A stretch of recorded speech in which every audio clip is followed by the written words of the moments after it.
আসসালামু আলাইকুম। সবার আগে বাছাই করা 10টি আন্তর্জাতিক খবর জানিয়ে দেব। প্রথমেই থাকছে শিরোনাম। তবে তার আগে অনুরোধ থাকবে ভিডিওটিতে একটি লাইক দিবেন।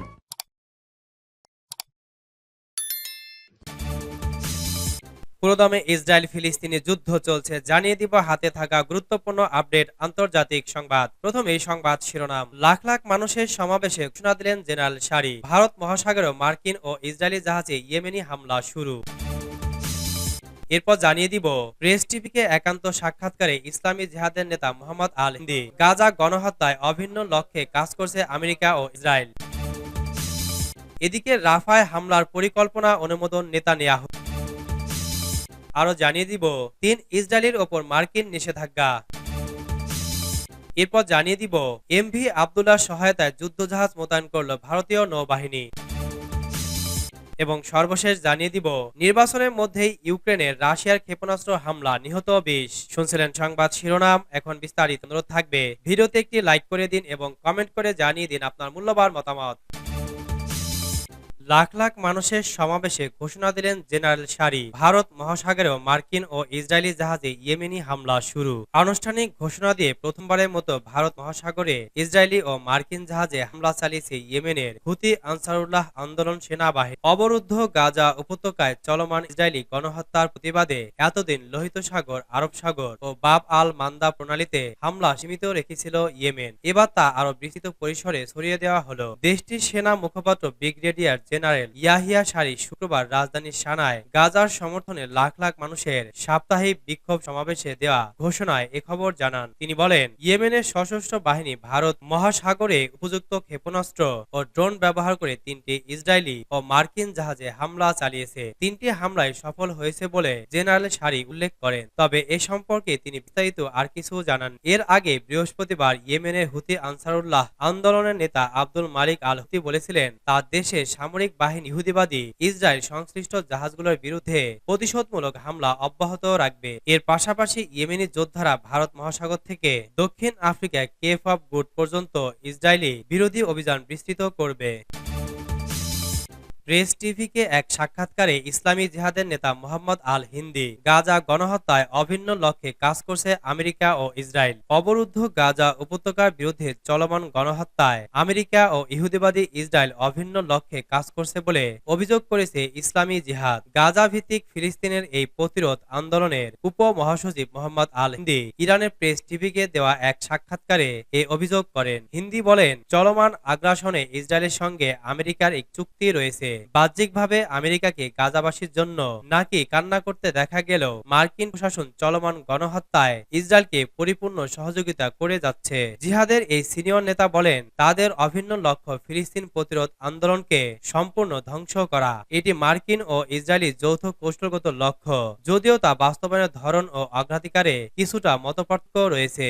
এক্ষেত্রে উদাহরণ হিসেবে তিনি বলেন, মার্কিনরা ইসরায়েলকে প্রকাশ্যে গাজার বেসামরিক নাগরিককে প্রাণ বাঁচানোর আহ্বান জানাচ্ছে, অথচ আমেরিকার সরবরাহ করা ক্ষেপণাস্ত্র ও বোমা মেরেই বেসামরিক নাগরিকদের হত্যা করা হচ্ছে। এমনকি এসব অস্ত্রশস্ত্রে বেশিরভাগ মার্কিন কংগ্রেসকে পাশ কাটিয়ে ইসরায়েলকে দেওয়া হচ্ছে। গাজা উপত্যকায় গত 7 অক্টোবর থেকে ইসরায়েলের মার্ক সমর্থিত গণহত্যা অভিযানে প্রায় 32,000 ফিলিস্তিনি নিহত ও 70,000-এর বেশি মানুষ আহত হয়েছে। এছাড়া অবরোধ কঠোর করে গাজার উপর দুর্ভিক্ষ চাপিয়ে দিয়েছে মানবতার শত্রু ইসরায়েল। আর এসব অপরাধ যজ্ঞে তেল আবিবের পাশে রয়েছে মানবাধিকারের কথিত রক্ষক আমেরিকা।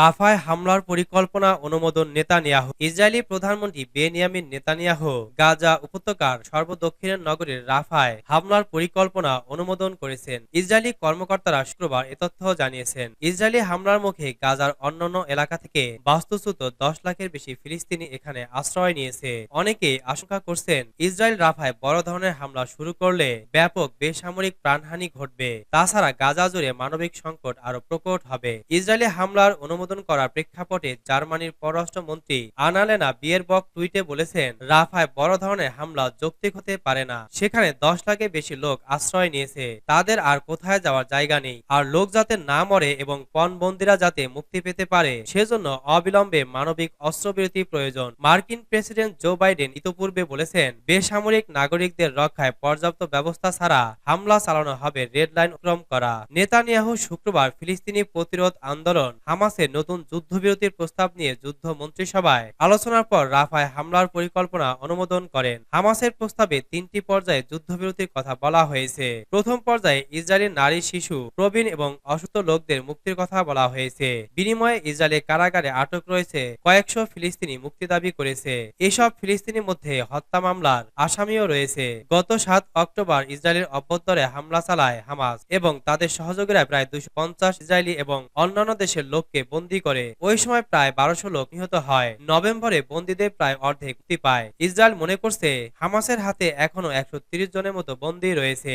এছাড়া 32 জন মারা গেছে। নেতানিয়াহুর অফিস হামাসের নতুন প্রস্তাবকে অবাস্তব হিসেবে অভিহিত করেছে। তবে তারা যুদ্ধবিরতি নিয়ে আলোচনার জন্য কাতারে প্রতিনিধি দল পাঠাবে বলে জানিয়েছে। কাতার মধ্যস্থতাকারী ভূমিকা পালন করছে। 3 ইসরায়েলের ওপর মার্কিন নিষেধাজ্ঞা। ফিলিস্তিনের পশ্চিম তীরে স্থিতিশীলতা নষ্ট ও সহিংসতার অভিযোগে 3 ইসরায়েলি বসতি স্থাপনকারী এবং 2টি কৃষি ফার্মের ওপর গতকাল বৃহস্পতিবার নিষেধাজ্ঞা দিয়েছে যুক্তরাষ্ট্র। এ নিয়ে চলতি বছর দ্বিতীয়বারের মতো ওয়াশিংটন ইসরায়েলি বসতি স্থাপনাকারীদের ওপর নিষেধাজ্ঞা আরোপ করল। গত 7 অক্টোবর ইসরায়েলের দক্ষিণ অঞ্চলে হামাসের হামলার পর পশ্চিম তীরে সহিংসতা বেড়েই চলছে। এর প্রতিক্রিয়ায় যুক্তরাষ্ট্র এই পদক্ষেপ নিয়েছে বলে মনে করা হচ্ছে। যুক্তরাষ্ট্রের পররাষ্ট্র মন্ত্রণালয়ের মুখপাত্র ম্যাথু মিলার এক বিবৃতিতে বলেন, পশ্চিম তীরে যারা অনবরত সহিংসতা চালিয়ে যাচ্ছে এবং অশান্তি সৃষ্টি করছে তাদের জবাবদিহি করতে আমরা আরো পদক্ষেপ নিচ্ছি। মার্কিন অর্থ মন্ত্রণালয়ের ওয়েবসাইটে দেখা যায় যে 3 ব্যক্তির ওপর নিষেধাজ্ঞা আরোপ হয়েছে। তারা হলেন জেভি বার ইয়োসেফ, নেরিয়া বেন পাজি ও মোশে শারভিত। তারা একসময় ইসরায়েলে বসবাস করতেন, পরে পশ্চিম তীরে চলে আসে। এছাড়া যে 2টি কৃষি খামারের ওপর নিষেধাজ্ঞা আরোপ হয়েছে সেগুলো হলো মোশিস ফার্ম ও জভিস ফার্ম। ফার্ম দুটি হালামিশে বিদ্যমান বসতির কাছে অবস্থিত।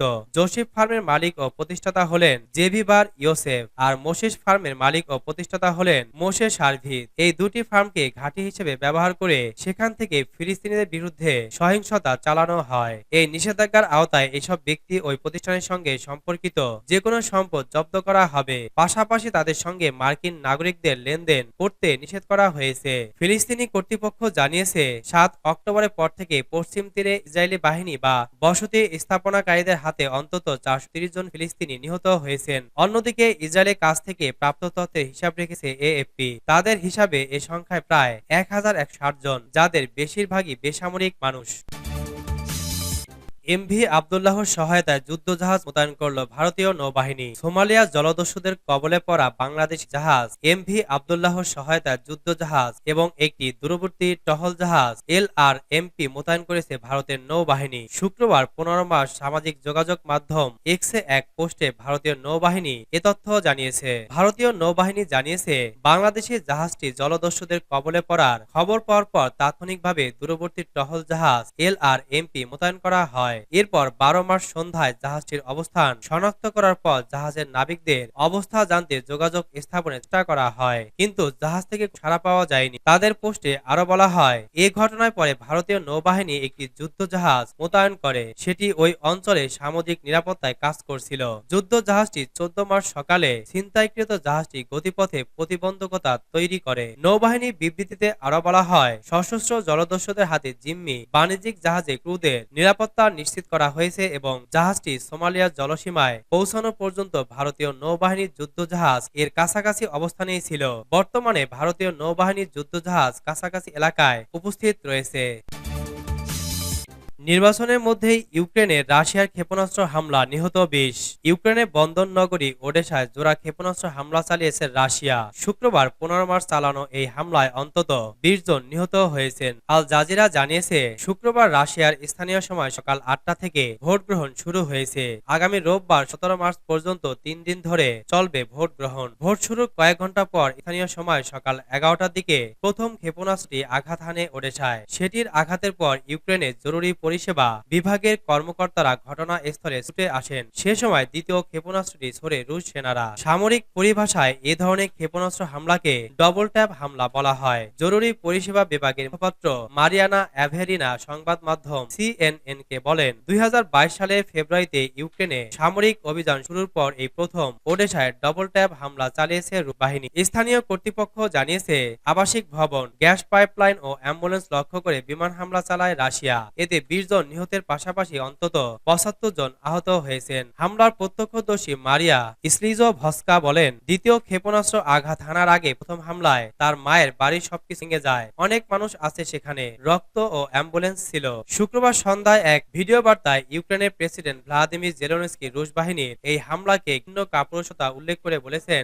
ইউক্রেনের প্রতিরক্ষা বাহিনী এই হামলার সমুচিত জবাব দেবে। ধ্বংসস্তূপ থেকে লোকজনকে উদ্ধারে জরুরি পরিষেবা বাহিনীর তৎপরতা অব্যাহত রয়েছে বলেও জানিয়েছেন তিনি।